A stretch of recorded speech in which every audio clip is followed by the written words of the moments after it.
Good morning, everyone. This is Tony from her Homestead Skills. I hope everyone is doing very well and stocking up as much as you are capable of and willing to do. Certainly if you don't want to do all the work, and yes, it is work, you can certainly purchase a lot of ready-made foods that you can store up. I mean, canned foods are going to last perhaps even longer than the canned food that I put up, you know, the homemade canned products. I'm sure that some of them are good for a number of years and not just for the so-called 18 months or so that, 2 years, 2.5 years that I maximize my pantry for. But at least for canned foods. Now, dry foods, I just vacuum seal or find a way to seal those up, and they'll be good for a long time. And I've double checked, and I've still got lots of flour, lots of sugar, lots of salt, lots of oatmeal. I haven't been eating much oatmeal lately. Lots of rice. I made sure I stocked up on rice. And lots of flour. Did I say flour? Yes. So those are the main things that we hear that there were going to be shortages of, was the flour, the rice, and the corn. Now, flour, I haven't, other than the price being a lot higher than what it was, I haven't really seen too much of a shortage. Rice, on the other hand, we have had countries that have determined that they will not export their rice. They want to use it to feed their own population, and you can't blame them for that. As a matter of fact, more power to them for thinking of their own people rather than a dollar for change. So I'm sure that they make more money exporting than they would by leaving it there at home. But yeah, so as a matter of fact, Mark said to me today, "Oh, I've got something I want to show you." And I said, "What is that?" He says, "Well, I was at Walmart yesterday, and something to do with rice." And I said, "Oh, okay." So he snapped a couple of pictures, and by the time I got them, I didn't want to tell him, "Yes, honey, that's old news already."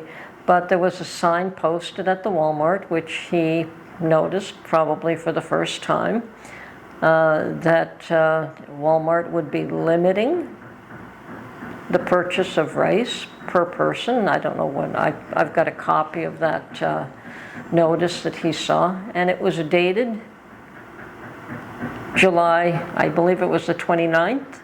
As of July the 29th, they would be limiting the amount of rice that each person could purchase. And I thought, yeah, well, yeah.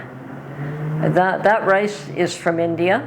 I did the research, and it turns out it is from India, and we've known for a while now that India will not be exporting white rice. And don't know what this was. It seemed to be a type of rice and sold under various brand names, and I think they had a number of brands listed that they would be limiting the amounts for. Now,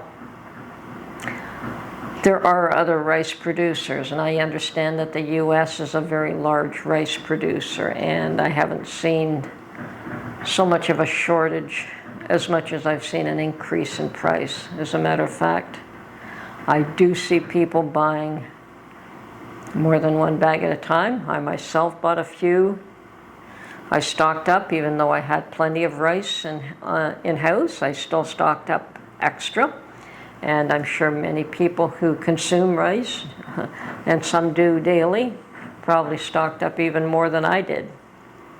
And lately, Mark has been making a fried rice dish, and either he'll put lots of chicken in it or shrimp, and then of course other vegetables, and it's quite nice, and it's a one dish type of meal, and usually when he makes it, there's enough for 2 nights. So the nice thing about a rice dish is you can put it in the fridge, warm it up the next day, and it's just as nice, if not nicer, than the day before.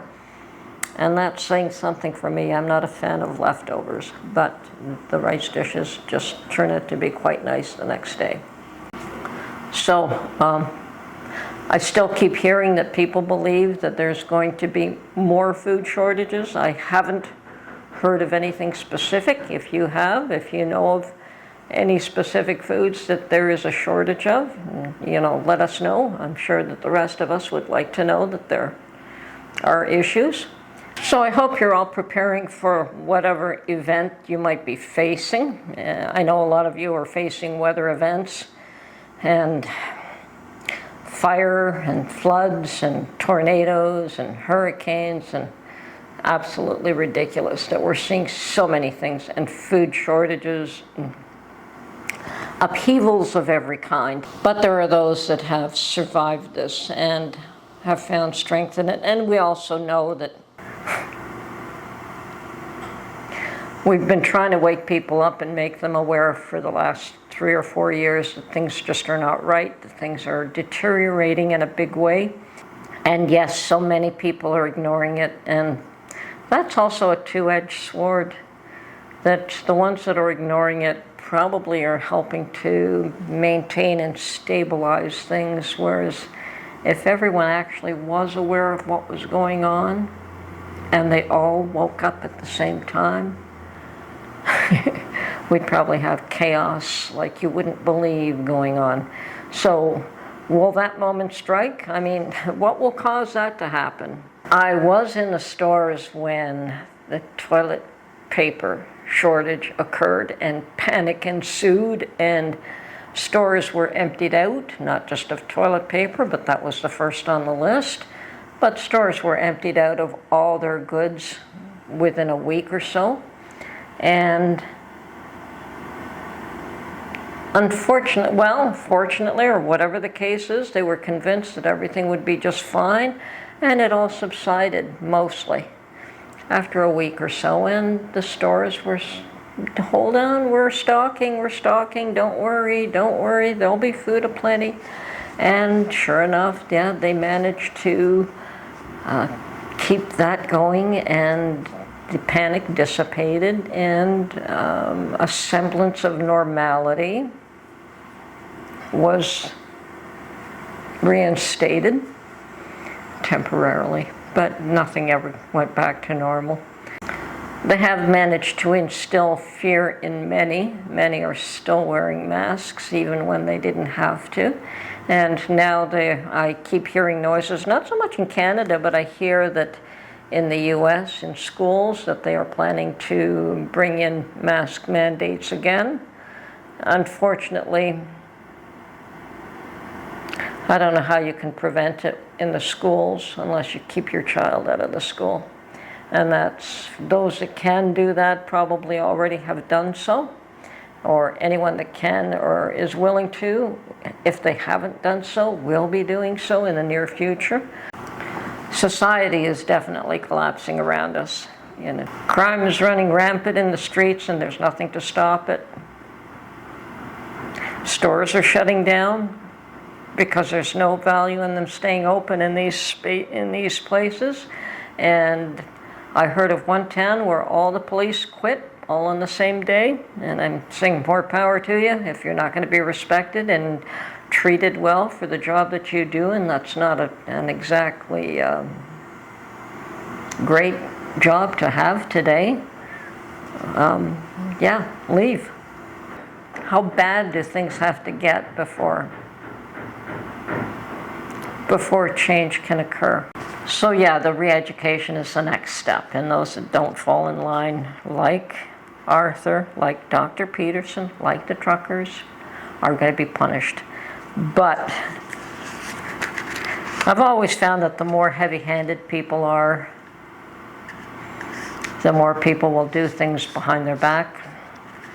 Just because somebody sets down a rule that they think that everyone else should obey doesn't mean that everyone's going to obey it. And I suspect that more people that object, the more difficult it's going to be for them to impose anything. So this is still a somewhat free country, I guess. At least a lot of us believe it is. But we know that it is quickly deteriorating. And I know that the U.S. is in a similar position, that there are attempts to certainly control speech, try and control how you speak about white, black, race, gender. I grew up with people insulting my heritage left, right, and center. Those days are gone. I mean, my people certainly worked very hard and established themselves and have done very well for themselves. So, but I can assure you that, yeah, I grew up with my heritage being treated like garbage. So one day it's the Irish, the next it's the Italians, the next it's the Somalians, then it's that group, then it's race, then it's gender. There's always some reason to separate somebody from the group, or they choose to separate themselves and say that they are being hard done by. We used to just take the hard knocks and move on. I mean, that's all we can do in my time. Do you think that anyone cared about whether you were included or not in those days? Nobody gave a hoot. You either included yourself or you found your own way in the world. Like, you know, there is always the adage that don't get mad, get even. You'll go a lot further by getting even. Anyway, I'm not too worried about Dr. Peterson. I'm sure that he will take advantage of that situation. I suspect, though, that they will back out of this re-education program, knowing what his intentions are, but we'll have to see what happens there. I suspect he'll still continue to speak out. I don't think you can change a person. I think a lot of his issue is that he's not afraid to speak out on any issue, and they certainly don't like people who cannot be controlled. I think that the problems in the U.S. are similar, but they're not the same, and the causes for them are very similar, but not the same. So, yeah, we'll have to see what happens. I still think that it will get worse before it gets better. I still think that we should stock up as much as we can. I have no idea if there's actually going to be food shortages, but we certainly know that prices have gone through the roof.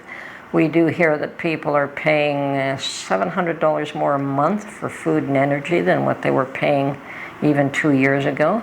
$700 a month is a substantial increase, substantial.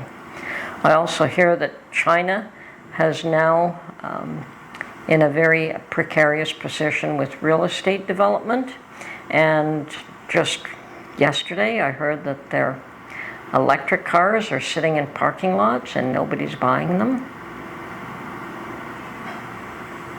So if nobody's buying these electric cars that government is trying to force people into buying, what are they going to do? Try to make gas cars even more expensive than what they are now?